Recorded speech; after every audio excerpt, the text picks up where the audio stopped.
Tu peux entrer, c'est pas privé. On est dans la chambre haute. C'est là qu'il a décidé de fêter la Pâque avec ses disciples. Ils sont tous là, tous les 12.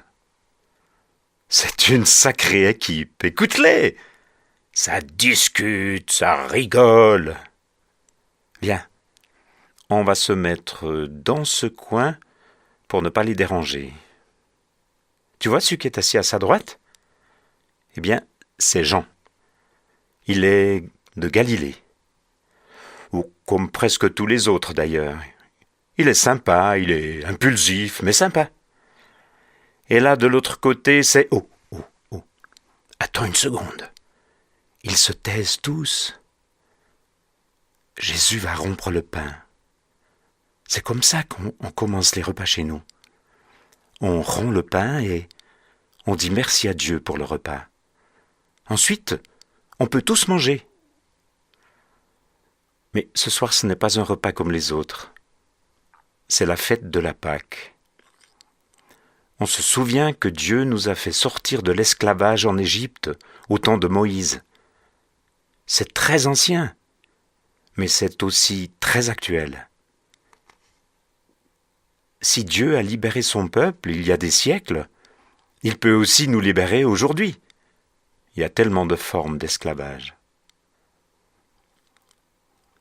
Mais ce que les disciples ne savent pas encore, c'est que la Pâque de ce soir est unique. C'est le dernier repas que Jésus va vivre avec eux. La prochaine fois, ce sera dans son royaume.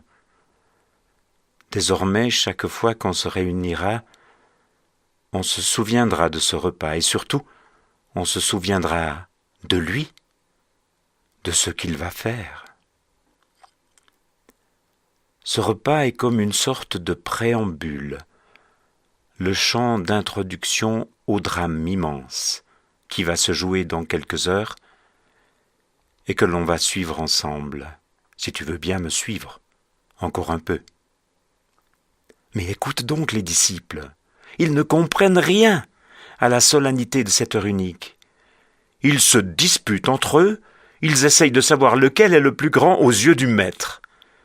Ah, s'ils savaient, s'ils pouvaient imaginer ce qui les attend. Mais là, celui qui se lève, c'est Judas. Il s'approche de la porte, il sort. Ça y est, c'est commencé. Viens, sortons nous aussi.